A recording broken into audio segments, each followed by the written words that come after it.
Hey, it's the Bradcast. It's Comic Experience Sci-Fi. I'm here with The Q. How's it going? Birmingham, Imagine Palladium, and we're here to see Spider-Man Homecoming. And so, with Spider-Man, you gotta figure, you gotta talk about the villains, because even though he is one of the oldest, longest, and most well-loved heroes, he has some of the most prolific and insane villains. Q? He does. You know, I like to compare his rogues gallery to that of Batman. It's really good. It's like his rogues gallery makes him a better hero because his villains are so good. Exactly. As unlikely as they all are, whether they are self-manufactured like Norman Osborn or revenge-driven like his son, and even or like Venom, revenge. Yeah, I was gonna say the symbiote generated villains, Venom and Carnage, and you just gotta figure. And Doc Ock has something to do with it. And Doc Ock is a lunatic, and he's been a lunatic for what, 40 years? 40 years now. But you know, I one of my favorite Spider-Man villains, and they've yet to do him in the movies, is Mysterio. Nobody understands that character. Nobody. It's a very complex character, and I kind of reminded me, this is also why I say Batman's the greatest, but that's a story for another time. He's kind of a long-running story, by the way. He kind of reminds me of Clayface. Oh, yeah. You know, he's totally Clayface. A misunderstood actor, blah, blah, blah, blah, blah. You know, and he's an illusionist, master of illusions. Right. But Mysterio, and in the comic book, you know, he was the reason Wolverine killed all the X-Men. That's how great Mysterio is.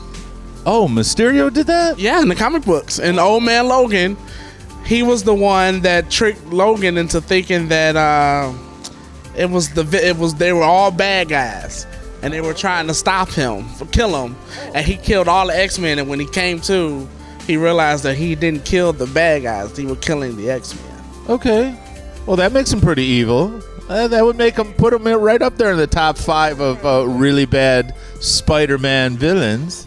I think it would. And then you have another complex character like the Lizard, who on one end is Peter Parker's friend and mentor, and then on the other end is one of his most hated rivals. Has he? I know in the movie he figures it out, but in the books, he never figured it out in the book. I don't think he never figured it out in the books. Because he worked with his dad, and he saw him like he thought himself as a second father. Right.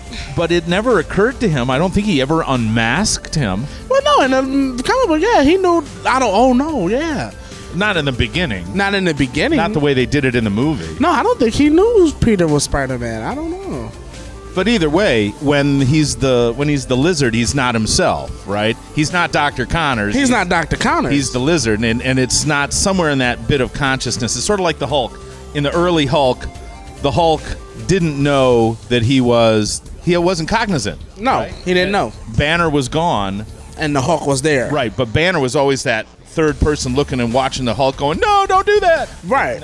Now they're two separate personalities, and they know about each other. They know about each other. So that's how the movies went. Right, that's how they did it in the movies. But I don't think in the books, I think it was just he was trying to grow his arm back, and he used the lizard's DNA, and he became a giant lizard. Right. So, but you know, that's just, and I give Stanley a lot of credit for creating these characters like that. You know, I like Spider-Man. I think, you know, I used to be a huge Spider-Man fan.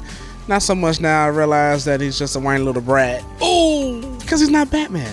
But anyway, he's a mature man with a fancy spider child, and it's actually pretty good reading. I just read one recently, and it's pretty decent with his kid going. I mean, I'm gonna just keep saying that I am looking forward to the Spider-Man movie. I'm looking forward to the Vulture. I'm not gonna be happy with the way they did the Vulture, because you know the Vulture was an old man trying to steal. He was a really old man, yeah, stealing people's youth. Yeah. Yet another Marvel changing. Fuck up. Another Marvel spoiler. Changing the book to suit their horrible needs. And why did they cast Batman? Because he played a bird and a bat. So he's okay. So he's already got his wings. Yet another bad idea. This has been the Q and the Bradcast, talking about Spider-Man Villains. All right, we'll see you next time.